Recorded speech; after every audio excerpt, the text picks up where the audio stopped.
और अब बात करते हैं काले धन की, फैक्ट्री की। जी, ये बड़ी खबर जो आज महाराष्ट्र से आई है। दरअसल महाराष्ट्र के जालना और औरंगाबाद, इन दो इलाकों में इनकम टैक्स की रेड, जिसमें अकूत संपत्ति का पता चला है।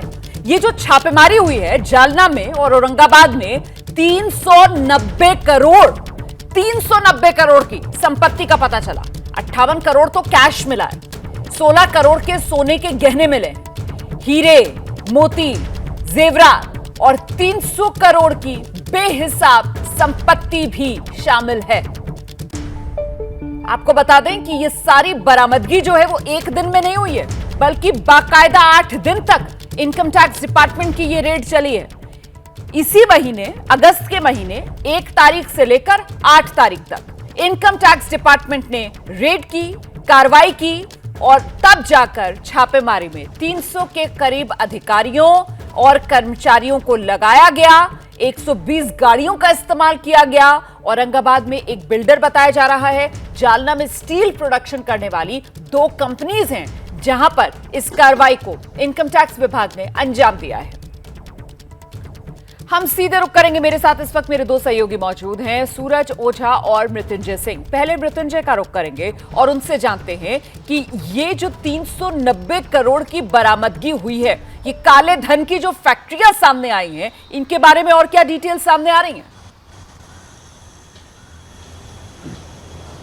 रोमाना, देखिए, बेहद चौंकाने वाली जो तस्वीरें हैं वो सामने आई हैं। जिस प्रकार की अकूत संपत्ति, कैश बरामद हुए हैं, 30 किलो से अधिक के सोने चांदी बरामद हुए हैं और ये जालना और औरंगाबाद के नामी व्यापारियों के घर से बरामद हुए हैं। दरअसल इनकम टैक्स विभाग को कुछ टिप्स मिले हुए थे, खास करके जीएसटी विभाग से टिप्स मिले हुए थे कि जालना और औरंगाबाद के कुछ स्टील मर्चेंट हैं, व्यापारी हैं और साथ ही साथ कपड़ा व्यापारी हैं, जिन्होंने जो टैक्स इनपुट है उसमें चोरी की बात सामने आ रही है या फिर अनियमितता की बात आ रही है। इसी का संज्ञान लेते हुए आयकर विभाग ने इस पर काम किया, होमवर्क किया और अलग अलग टीमें बनाई। ये टीमें नासिक और औरंगाबाद से रवाना हुई और बड़े ही फिल्मी अंदाज में इन्होंने रेड किया। और जब रेड किया तो जो जानकारियां सामने आई बेहद चौंकाने वाली थी।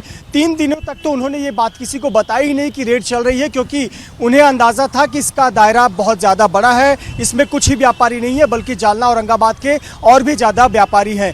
और रोमाना, आपको जानकर आश्चर्य होगा, बड़े फिल्मी अंदाज में इसको रेड को अंजाम दिया गया था। 120 गाड़ियां रवाना हुई थी नासिक और औरंगाबाद से। 120 गाड़ियों पर शादी के स्टिकर लगाए गए थे, दुल्हन हम ले जाएंगे, और जो गाड़ी के आगे लिखा गया था राहुल वेट्स अंजलि।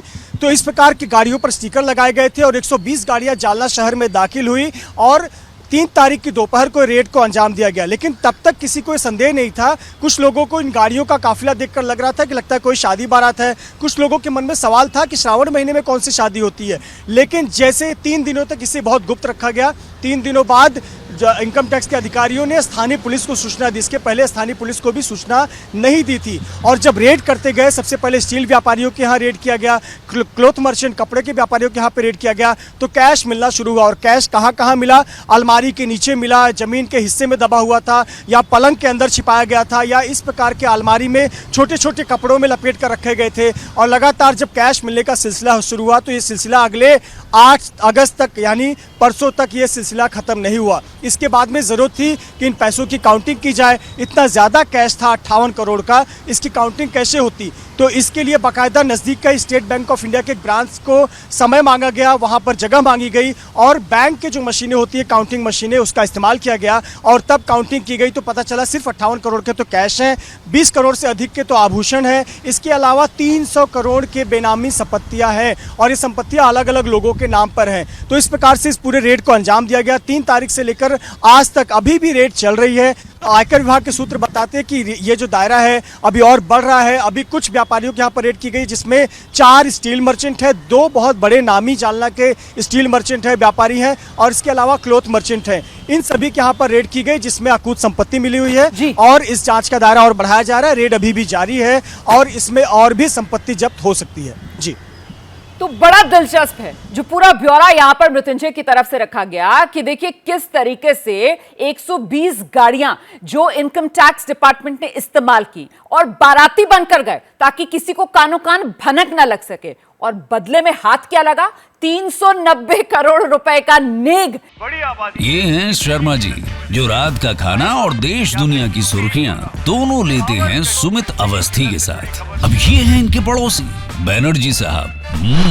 मिष्टी दोई खाते खाते पूरा बंगाल जान लेते हैं सुमन दे के साथ। इनकी तरह आप भी देखें अपने फेवरेट न्यूज एंकर को एक ही ऐप पर और डाउनलोड कीजिए एबीपी लाइव ऐप अपने स्मार्ट टीवी पर।